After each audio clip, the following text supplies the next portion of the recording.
Big boss ಮುಗೀತು but ಅದರಿಂದ ಹವಾ ಇನ್ನೂ ಕಮ್ಮಿ ಆಗಿಲ್ಲ. ಸೋಷಿಯಲ್ ಮೀಡಿಯಾದಲ್ಲಿ ದಿನ ದಿನ ಜಾಸ್ತಿ ಆಗ್ತಾನೆ ಇದೆ.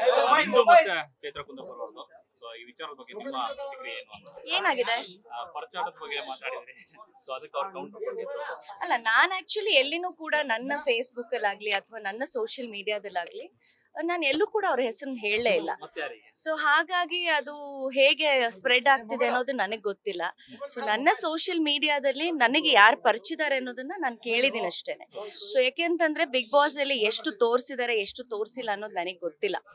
ಬಿಕಾಸ್ ಈಗ ತಾನೇ ನಾನು ಬಿಗ್ ಬಾಸ್ ಮನೆಯಿಂದ ಹೊರಗಡೆ ಬಂದಿರೋದ್ರಿಂದ ನನಗೇನ್ ಗಾಯಗಳಾಗಿತ್ತು ಅದಕ್ಕೆ ನಾನು ಪ್ರಶ್ನೆ ಮಾಡ್ಲೇಬೇಕಾಗಿತ್ತು. ಹಾಗಾಗಿ ಯಾರು ಮಾಡಿದ್ದಾರೆ ಅನ್ನೋದನ್ನ ನನ್ನ ಜನಕ್ಕೆ ಆಡಿಯನ್ಸ್ಗೆ ಬಿಟ್ಟಿದೆ ಅದನ್ನ. ಬಟ್ ಚೈತ್ರಾ ಕುಂದಾಪುರ ಅವ್ರು ಯಾಕೆ ರಿಯಾಕ್ಟ್ ಮಾಡೋದು ಅನ್ನೋದು ಇವತ್ತು ನನ್ನನ್ನು ಕಾಡ್ತಾರೋ ಅಂತ ಯಕ್ಷ ಪ್ರಶ್ನೆ. ಹಾಗಾಗಿ ಉತ್ತರ ನಿಮ್ಮೆಲ್ರಿಗೂ ಸಿಕ್ಕಿದೆ ಅಂತ ನಾನು ಭಾವಿಸ್ತೀನಿ. ಪರಿಚಿತವ್ರು ಅವರೇ ಉತ್ತರ ಅಲ್ಲ, ನಾನ್ ಗೊತ್ತಿಲ್ಲ ಅಂತ ನಾನು ಹೇಳಲಿಲ್ಲ. ನಾನ್ ಗೊತ್ತಿಲ್ಲ ಅಂತ ನಾ ಹೇಳಿಲ್ಲ. ನನಗೆ ಆಗಿರೋ ಗಾಯದ ಬಗ್ಗೆ ನಾನು ಹಾಕಿದ್ದೀನಿ ಅಷ್ಟೇ. ಅದಕ್ಕೆ ಉತ್ತರ ಕೊಟ್ಟಿದ್ದು ಅವರು. ಸೊ ಹಾಗಾಗಿ ಯಾಕೆ ಅದೇನೋ ಹೇಳ್ತಾರಲ್ಲ, ಅದೇನೋ ಕಳ್ಳ ಅಂದ್ರೆ ಮೈ ಮುಟ್ಕೊಂಡು ನೋಡ್ಕೊಂಡ ಅಂದಾಗೆ ಯಾಕೆ ಅವ್ರು ರಿಯಾಕ್ಟ್ ಮಾಡಿದ್ರೆ ನನಗೆ ಗೊತ್ತಿಲ್ಲ. ಸೊ ನೀವು ಅವ್ರನ್ನ ಕೇಳ್ಬೇಕು.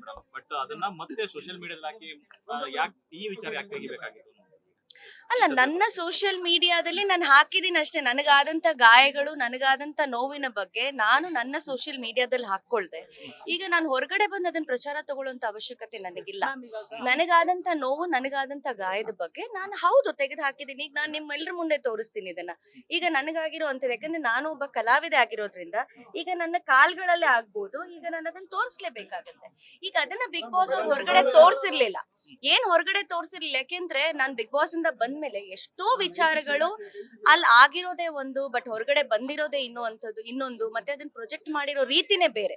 ಹಾಗಾಗಿ ನಾನು ಕೂಡ ಒಬ್ಬ ಟಫ್ ಕಂಟೆಂಡರ್ ಆಗಿ ಅಲ್ಲಿದ್ದಾಗ, ಯಾಕಂದ್ರೆ ಅಲ್ಲಿ ನೋವು ಆಗ್ತಿದೆ, ನಮ್ಗೆ ಏನೋ ಒಂದು ದೈಹಿಕವಾಗಿ ಹಲ್ಲೆ ಆಗ್ತಿದೆ, ಮಾನಸಿಕವಾಗಿ ಹಲ್ಲೆ ಆಗ್ತಿದೆ ಅಂದಾಗ ನಾವ್ ಯಾರನ್ನ ಕೇಳ್ಬೇಕು? ನಮಗ್ ಗೊತ್ತಿಲ್ಲ ಅಲ್ಲಿ ಎಷ್ಟು ಅದನ್ನ ಪ್ರೊಜೆಕ್ಟ್ ಮಾಡಿದ್ರೆ ಎಷ್ಟು ತೋರಿಸಿದಾರೆ ಅಂತ. ಸೊ ನನಗಾಗಿದೆ, ನಾನು ಕೇಳಿದೀನಿ. ನೋಡಿ, ಯಾವಾಗ್ಲೂ ಕೂಡ ಒಂದು ಆಕ್ಸಿಡೆಂಟ್ ಅನ್ನೋದು ಬೇರೆ. ಯಾಕೆಂತಂದ್ರೆ ಉದ್ದೇಶ ಪೂರ್ವಕವಾಗಿ ಇಂಟೆನ್ಷನಲಿ ಮಾಡುವಂತದ್ದು ಬೇರೆ. ಸೊ ಹಾಗಾಗಿ ನನ್ನ ನೋವನ್ನ ನಾನು ತೋಡ್ಕೊಂಡಿದ್ದೀನಿ ಅಷ್ಟೇನೆ. ಸೊ ಕೆಲವರಿಗೆ ಅದು ಅವರೇ ಮಾಡಿದ್ದಾರೆ ಅನ್ನೋದೇ ಆದ್ರೆ, ಅಥವಾ ಅವ್ರಿಗೆ ಯಾಕೆ ಅದು ಆ ರೀತಿ ಬಿಂಬಿಸ್ತಾ ಇದಾರೆ ಸೋಷಿಯಲ್ ಮೀಡಿಯಾದಲ್ಲಿ ಅಂತ ನನಗೆ ಗೊತ್ತಿಲ್ಲ. ಸೊ ನನಗಾಗಿರುವಂತ ನೋವನ್ನ ನನ್ನ ಫೋಟೋನ ನಾನು ಹಾಕೊಂಡಿದ್ದೀನಿ ಅಷ್ಟೇ.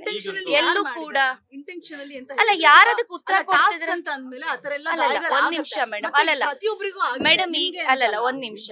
ಈಗ ನಾನ್ ಹೇಳುವಂತದ್ದು ಆಕ್ಸಿಡೆಂಟಲಿ ಆಗೋದು ಬೇರೆ ಮೇಡಮ್, ಉದ್ದೇಶಪೂರ್ವಕವಾಗಿ ಮಾಡುವಂತದ್ದು ಬೇರೆ. ಅದನ್ನ ಹಲ್ಲೆ ಅಂತ ಅದನ್ನೇ ನಾ ಹೇಳೋದು, ಅದನ್ನ ಹಲ್ಲೆ ಅಂತ ಕರಿತೀವಿ. ಎಲ್ಲೂ ನಮ್ಮ ಹತ್ರ ಬಿಗ್ ಬಾಸ್ ಬರೆಸ್ಕೊಂಡಿರಲ್ಲ ಮೇಡಮ್. ನಿಮ್ ಮೇಲೆ ನಾವು ಕಂಟೆಸ್ಟೆಂಟ್ಸ್ ನ ಒಳಗಡೆ ಕಳಿಸ್ತೀವಿ, ಉದ್ದೇಶಪೂರ್ವಕವಾಗಿ ನಿಮ್ ಮೇಲೆ ಅಟ್ಯಾಕ್ ಮಾಡ್ತಾರೆ ಅಂತ ನಮ್ಮ ಹತ್ರ ಎಲ್ಲೂ ಬರೆಸ್ಕೊಂಡಿರೋದಿಲ್ಲ. ಸೊ ನಿಮ್ಗೆ ಟಾಸ್ಕ್ ಗಳಲ್ಲಿ ಆಕ್ಸಿಡೆಂಟ್ ಆಗಿ ಏನ್ ಬೇಕಾದ್ರೂ ಆಗ್ಬೋದು. ಅದಕ್ಕೆ ನೀವು ಬರೀ ಅಲ್ಲಿ ಒಂದು ಇದ್ರಲ್ಲೆಲ್ಲ ಸೈನ್ ಮಾಡಿರ್ತೀರಾ, ಬಟ್ ಎಲ್ಲೂ ಕೂಡ ನಿಮಗೆ ಒಳಗಡೆ ಬರುವಂತವ್ರು ಉದ್ದೇಶಪೂರ್ವಕವಾಗಿ ನಿಮ್ಮನ್ನ ಟಾರ್ಗೆಟ್ ಮಾಡ್ತಾರೆ ಅಂತ ಎಲ್ಲೂ ಕೊಟ್ಟಿಲ್ಲ. ಸೊ ಎಲ್ಲೂ ನಾವ್ ಆತರ ಡಾಕ್ಯುಮೆಂಟ್ಸ್ಗೆ ಎಲ್ಲೂ ಕೂಡ ಸೈನ್ ಮಾಡಿರೋದಿಲ್ಲ. ಇಂಟೆನ್ಷನಲಿಗೂ ಆಕ್ಸಿಡೆಂಟ್ಗೂ ತುಂಬಾ ಬಹಳಷ್ಟು ಅಜಗಜಾಂತರ ವ್ಯತ್ಯಾಸ ಇದೆ.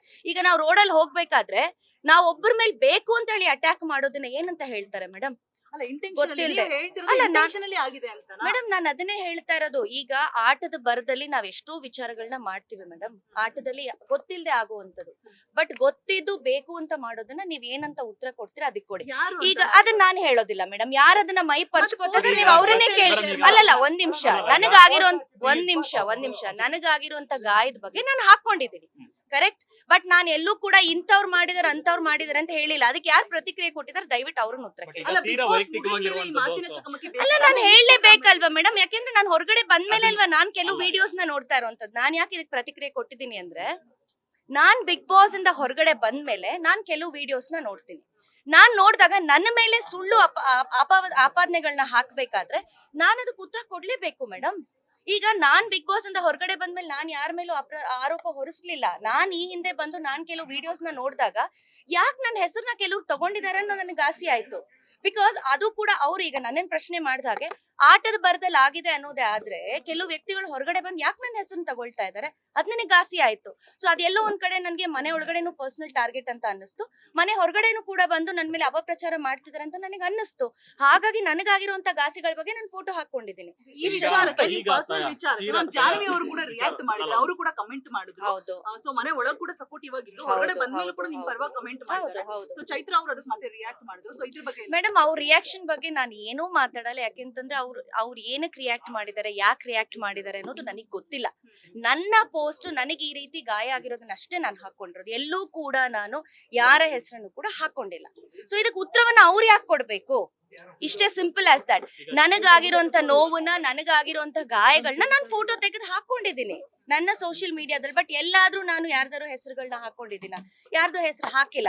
ಹಾಗಾಗಿ ಅವ್ರವ್ರಿಗೆ ಯಾರ್ಯಾರಿಗೆ ಏನೇನ್ ಬೇಕೋ ಆ ರೀತಿ ಅವರೇ ಬಿಂಬಿಸ್ಕೊಂಡು ಅವರೇ ಅದಕ್ಕೆ ಉತ್ತರ ಕೊಡ್ತಾ ಇದ್ರೆ ನೀವು ಅವರನ್ನೇ ಕೇಳ್ಬೇಕು. ನನಗೆ ಗೊತ್ತಿಲ್ಲ ಅದು ಯಾಕೆ ಅವ್ರು ಆ ರೀತಿ ಹೇಳ್ತಿದ್ದಾರೆ ಅಂತ. ಚೆಕ್ ಬೌನ್ಸ್ ಆಗ್ಲಿ, ದಂಡದ ವಿಚಾರ ಆಗ್ಲಿ, ಈ ತರದೆಲ್ಲ ಬರುತ್ತೆ. ಅದ್ ನನಗೆ ಗೊತ್ತಿಲ್ಲ ಸರ್. ಈಗ ಅದು ಯಾರು ಹಾಕೊಂಡಿದ್ದಾರೆ? ಚೈತ್ರ ಅವ್ರೆ. ಯಾರು? ಚೈತ್ರ ಅವ್ರೆ. ಚೈತ್ರ ಕುಂದಪ್ಪ ಅವ್ರು. ನೀವು ಅವ್ರನ್ನೇ ಕೇಳ್ಬೇಕಲ್ವಾ ಸರ್? ನನಗೆ ಗೊತ್ತಿಲ್ಲ. ಯಾಕೆಂತಂದ್ರೆ ಅಂತ ಸಂಸ್ಕಾರ, ಅಂತ ಒಂದು ಒಳ್ಳೆ ಮಾತುಗಳನ್ನ ಅವ್ರು ಮಾತಾಡ್ತಾರೆ. ಬಹುಶಃ ಅವ್ರು ಸೋಷಿಯಲ್ ಮೀಡಿಯಾದಲ್ಲಿ ಈಗ ನನ್ನ ಗಾಸಿ ಬಗ್ಗೆ ನಾನು ಹಾಕೊಂಡಿದ್ದೀನಿ. ಈಗ ನೀವು ಕೇಳೋದೇನೋ 3 ಗಂಡಂದಿರು ಚೆಕ್ ಬೌನ್ಸ್ ಅಂತ, ಬಹುಶಃ ಅವ್ರು ಮಾಡಿರೋದನ್ನ ಅವ್ರು ಹಾಕೊಂಡಿದ್ದಾರೆ ಅಂತ ಅನ್ಸುತ್ತೆ. ನನಗೆ ಗೊತ್ತಿಲ್ಲ.